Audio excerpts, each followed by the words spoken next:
Assalamualaikum warahmatullahi wabarakatuh. Kami dari kelompok 10 akan mempresentasikan hasil kerja dari kelompok kami, yaitu mengenai anatomi dan fisiologi sistem saraf. Sebelumnya, saya akan memperkenalkan anggota dari kelompok 10. Yang pertama, yaitu Ahmad Ahid Syibah, NIM 43, Maliha Nafiatumillah, NIM 44, Duri Ismul Izzah, NIM 45, dan yang terakhir adalah saya sendiri, Ririn Ernawati, NIM 46. Pada pembahasan kali ini akan menjelaskan 4 subbab. Subbab yang pertama menjelaskan mengenai pengertian dari sistem saraf. Subbab yang kedua menjelaskan mengenai anatomi sistem saraf. Poin ketiga menjelaskan mengenai fisiologi dari sistem saraf. Dan yang terakhir menjelaskan mengenai penyakit pada sistem saraf itu sendiri. Di sini saya akan menjelaskan pokok subbab yang pertama, yaitu mengenai pengertian dari sistem saraf. Sistem saraf merupakan suatu jaringan saraf yang kompleks, sangat khusus, dan saling berhubungan satu dengan yang lainnya. Sistem saraf mengkoordinasi, menafsirkan, serta mengontrol interaksi antara individu dengan lingkungan di sekitarnya. Jaringan saraf terdiri atas sel neuroglia atau yang biasa disebut sel glia, sel Schwann atau sel-sel penyokong, serta neuron atau sel-sel hingga bersama-sama berfungsi sebagai satu unit. Berikutnya merupakan penyusun atau bagian-bagian dari sistem saraf. Yang pertama yaitu sel neuroglia atau yang biasa disebut sel glia. Sel neuroglia mengandung berbagai macam sel yang secara keseluruhan menyokong, melindungi, dan sumber nutrisi dari sel saraf pada otak dan medula spinalis. Sedangkan sel Schwann merupakan pelindung dan penyokong neuron-neuron di luar sistem saraf pusat. Sel neuroglia ini memiliki jumlah lebih banyak dibandingkan sel-sel neuron dengan perbandingan sekitar 10:1.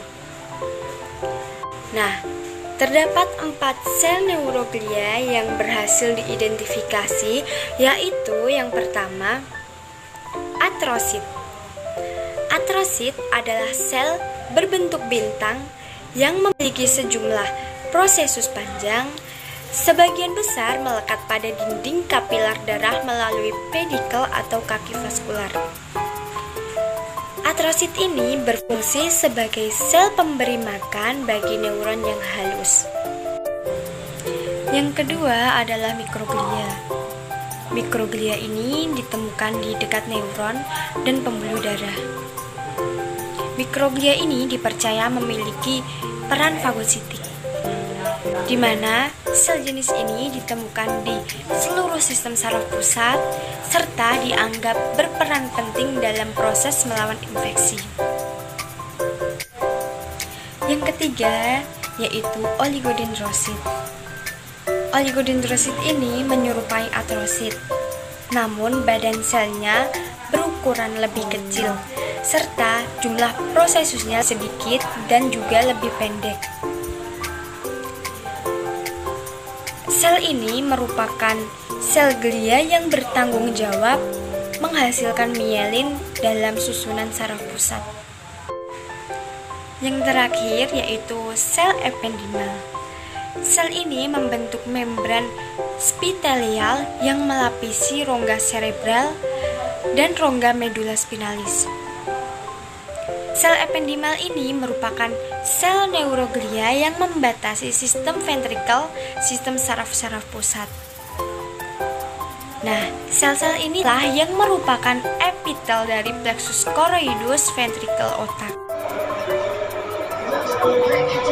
Ya, selanjutnya yaitu materi neuron. Neuron adalah unit struktur dan fungsional dari sistem saraf. Neuron memiliki sifat amitotik, artinya jika neuron mengalami kerusakan tidak dapat digantikan karena neuron tidak memiliki atau tidak mengalami mitosis. Neuron memiliki dua karakteristik fungsional. Satu, iritabilitas. Yang kedua, konduktivitas. Iritabilitas adalah kemampuan untuk menanggapi rangsangan dengan membentuk impuls. Kemudian konduktivitas merupakan kemampuan untuk mengirimkan impuls saraf sepanjang akson ke neuron atau sel efektor. Selanjutnya yaitu struktur dan bagian neuron. Neuron memiliki bagian dan struktur sebanyak 7. Yang pertama yaitu dendrit. Dendrit merupakan percabangan dari badan sel yang terlihat seperti tonjolan bercabang. Dendrit ini berfungsi untuk menerima dan mengantarkan rangsangan dari badan sel.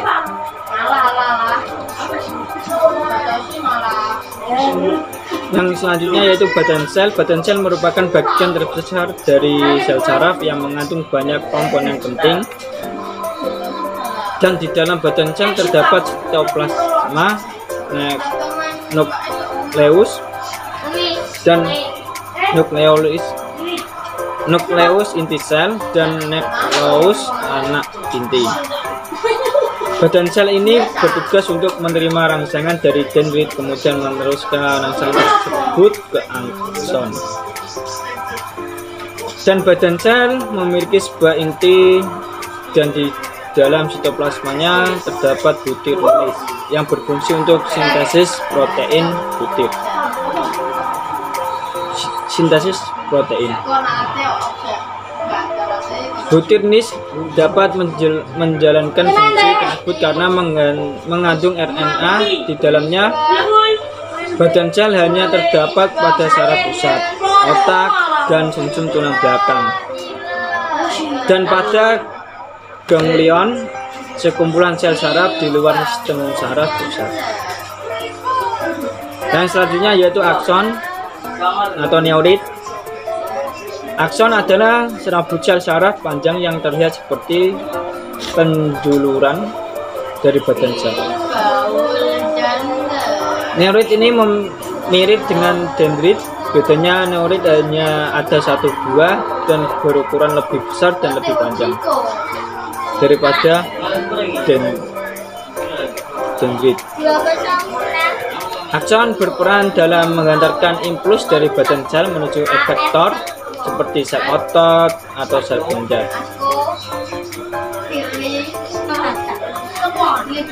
Untuk menjelaskan fungsinya, di dalam neurit terdapat struktur yang disebut neurofibri. Beberapa sel saraf neuritnya dibungkus oleh sebuah selaput yang disebut selaput myelin.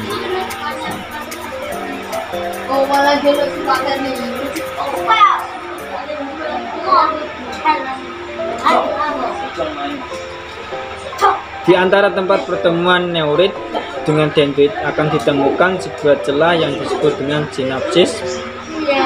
Pertukaran informasi antar sel neuron terjadi di sinaps ini. Selanjutnya yaitu selaput myelin. Selaput myelin adalah selaput pembungkus neurit. Selubung myelin tersusun dari lemak. Selaput myelin mempunyai segmen dan lekukan di antara dua segmen tersebut nodus Ravel. Selaput myelin ini dikelilingi oleh sel C1 Fungsi dari bagian ini adalah untuk melindungi sel saraf dari kerusakan dan mencegah bocornya impuls serta mempercepat hantaran impuls yang masuk. Selubung mielin diproduksi oleh sel glial. Sel Schwann adalah selanjutnya yaitu sel Schwann, yaitu sel yang mengelilingi selubung mielin. Nama dari sel ini diambil dari nama penemunya, yaitu Theodor Schwann, seorang ilmuwan dari Jerman. Sel Schwann akan menghasilkan lemak yang membungkus neurit berkali-kali sampai terbentuk selubung mielin. Sel Schwann berfungsi untuk mempercepat jalannya impuls, menyediakan nutrisi bagi neurin, dan membantu regenerasi dari neurit.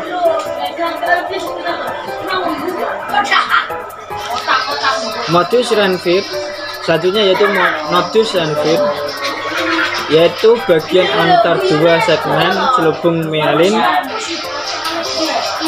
Modus Renfield ini mempunyai fungsi sebagai loncatan impuls saraf agar sampai lebih cepat ke tempat tujuan. Modus Renfield mempunyai diameter sekitar 1 mikrometer dan ditemukan oleh Louis Antonin Renfield. Dan selanjutnya yaitu sinapsis. Sinapsis adalah celah yang terdapat pada pertemuan satu neuron dengan neuron lain. Dan sinapsis menyediakan koneksi antar neuron sehingga memungkinkan terjadinya pertukaran informasi antar neuron tersebut. Informasi ini ditukarkan dalam bentuk zat kimia yang disebut neurotransmitter. Pada ujung neurit setiap sel saraf terdapat sebuah kantong yang disebut bulbus akson. Nah, kantong ini yang akan menghasilkan neurotransmitter tadi. Selanjutnya yaitu jenis dan fungsi neuron atau sel saraf. Berdasarkan fungsinya, sel saraf dapat dibagi menjadi 3 kelompok, yaitu sel saraf sensorik, sel saraf motorik, dan sel saraf konektor atau intermediate. Yang pertama yaitu neuron atau sel saraf sensorik. Sel saraf sensorik adalah jenis saraf yang berfungsi untuk mengantarkan impuls dari reseptor di tubuh ke sistem saraf pusat, otak, dan sumsum tulang belakang. Yang kedua yaitu neuron atau sel saraf motorik. Sel saraf motorik yaitu jenis sel saraf yang berfungsi untuk mengantarkan impuls dari sel sistem saraf pusat ke sel otot atau kelenjar, sehingga tubuh akan menanggapi rangsangan tersebut dengan bergerak atau menghasilkan suatu produksi sekresi. Sel saraf motorik biasanya mempunyai dendrit yang pendek dengan akson yang sangat panjang. Yang terakhir yaitu neuron atau sel saraf konektor. Sel saraf konektor merupakan jenis sel saraf yang berfungsi untuk menghubungkan sel saraf motor dengan sel saraf sensor atau hubungan dengan sel saraf lain yang terdapat di dalam sistem saraf. Di dalam sistem saraf pusat, serabut saraf, akson, dan dendrit dari sel ini bergabung dalam satu selubung dan akan membentuk urat saraf dan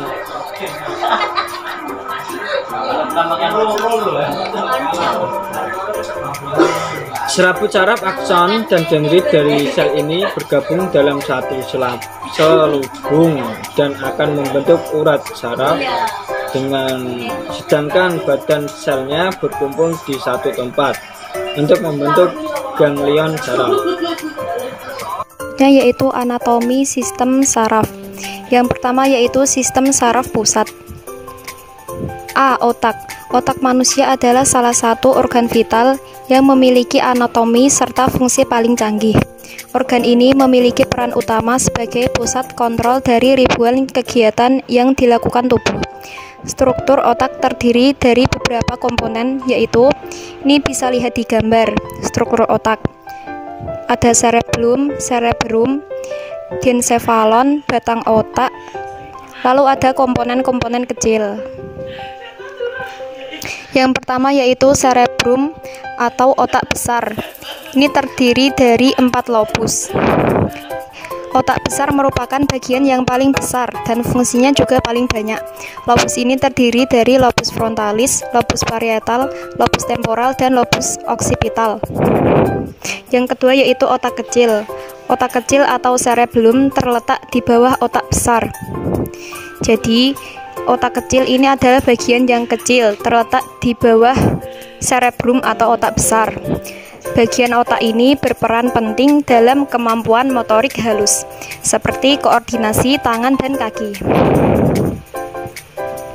Selanjutnya yaitu batang otak. Batang otak ini terletak pada tengah otak, yang terlihat seperti batang. Batang otak adalah bagian otak yang terletak di depan otak kecil dan menghubungkan otak besar ke susunan saraf di tulang belakang. Selanjutnya yaitu talamus, adalah bagian otak yang terletak di atas batang otak dan fungsinya untuk memproses dan memindahkan informasi mengenai pergerakan sensori di otak. Yang kelima yaitu hipotalamus, yaitu sekelompok sel saraf yang terletak di dasar otak dekat dengan kelenjar pituitari. Bagian ini berhubungan dengan banyak bagian lain dan bertanggung jawab untuk mengontrol rasa lapar, haus, emosi, suhu tubuh, tekanan darah, dan siklus tidur. Nah, yang terakhir yaitu sistem limbik. Ada 4 bagian yaitu amigdala, hipokampus, bagian korteks, limbik, dan bagian septal. Bisa dilihat di strukturnya: batang otak, talamus, hipotalamus. Selanjutnya tertalia. Ganglia basal ini terletak di tengah-tengah cerebrum atau otak besar yang berfungsi untuk mengatur pergerakan tubuh manusia. Selanjutnya ada kelenjar hipofisis yang berfungsi untuk mengontrol kelenjar endokrin dalam tubuh. Lalu ada kelenjar pineal yang berfungsi memproduksi melatonin, dan korpus kalosum, serat saraf yang menghubungkan sisi kiri otak ke sisi kanan otak. Selanjutnya kita akan membahas mengenai sumsum tulang belakang. Sumsum tulang belakang atau medula spinalis merupakan perpanjangan dari sistem saraf pusat. Lalu sumsum tulang belakang memanjang dari pangkal leher hingga ke selangkangan. Sumsum tulang belakang terdiri dari 31 pasang saraf spinalis yang terdiri dari 7 pasang dari segmen servikal, 12 pasang dari segmen torakal, 5 pasang dari segmen lumbalis, 5 pasang dari segmen sakralis, dan 1 pasang dari segmen coccygeus. Sumsum tulang belakang yang bekerja secara sadar diatur oleh otak, sedangkan sistem saraf tidak sadar atau saraf otonom mengontrol aktivitas yang tidak diatur oleh kerja otak, seperti denyut nadi, sistem pencernaan, sekresi keringat, gerak peristaltik usus, dan lain-lain. Dan yang selanjutnya yaitu sistem saraf tepi. Berdasarkan cara kerjanya, sistem saraf tepi ini dibagi menjadi 2, yaitu yang pertama, sistem saraf sadar. Sistem ini bekerja atas dasar kesadaran dan kemauan kita. Sistem saraf sadar terdiri dari 12 pasang saraf kranial yang keluar dari otak dan 31 pasang saraf spinal yang keluar dari sumsum tulang belakang. Dan yang kedua, yaitu sistem saraf tak sadar atau otonom. Sistem ini bekerja tanpa disadari, secara otomatis, dan tidak di bawah kehendak saraf pusat. Sistem saraf otonom dibedakan menjadi 2, yaitu sistem saraf simpatik dan sistem saraf parasimpatik. Yang ketiga adalah fisiologis dari sistem saraf. Untuk menanggapi rangsangan, Ada 3 komponen yang harus dimiliki oleh sistem saraf, antara lain, yang pertama, reseptor. Reseptor adalah sel yang memberikan respon terhadap rangsangan, terhadap lingkungan eksternal maupun internal.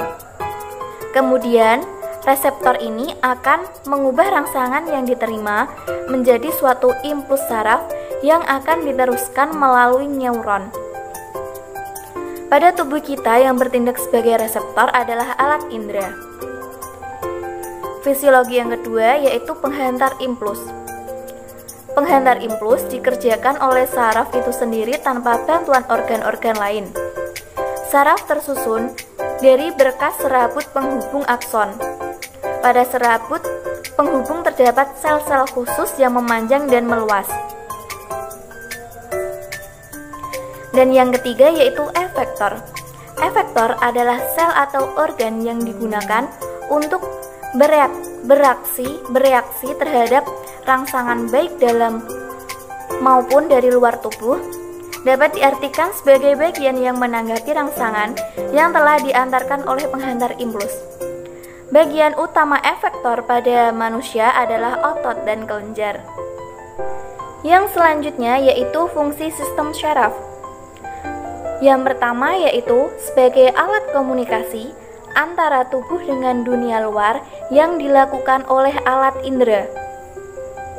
Yang kedua yaitu sebagai alat mengendali atau pengatur kerja alat-alat tubuh. Dan yang ketiga, sebagai pusat pengendali tanggapan atau reaksi tubuh terhadap perubahan atau reaksi tubuh terhadap perubahan keadaan sekitar. Yang keempat yaitu penyakit atau gangguan sistem syaraf. Yang pertama yaitu amnesia. Amnesia ini adalah gangguan pada otak yang disebabkan oleh kecelakaan atau cedera. Dan yang kedua yaitu epilepsi atau gangguan penghantar impuls. Dan yang ketiga yaitu stroke. Stroke ini adalah penyumbatan atau pecahnya pembuluh darah di otak. Keempat yaitu sakit kepala. Sakit kepala ini disebabkan oleh melebarnya pembuluh darah. Yang kelima yaitu neuritis. Neuritis adalah kelainan karena disebabkan oleh tekanan, pukulan, dan kekurangan vitamin B. Yang keenam yaitu polio. Polio disebabkan oleh infeksi virus pada sumsum tulang belakang. Yang ketujuh yaitu meningitis. Meningitis ini adalah peradangan selaput otak yang disebabkan oleh virus. Yang kedelapan yaitu Bell's palsy, yaitu penyakit syaraf yang menyebabkan kelemahan atau kelumpuhan sementara pada otot-otot wajah.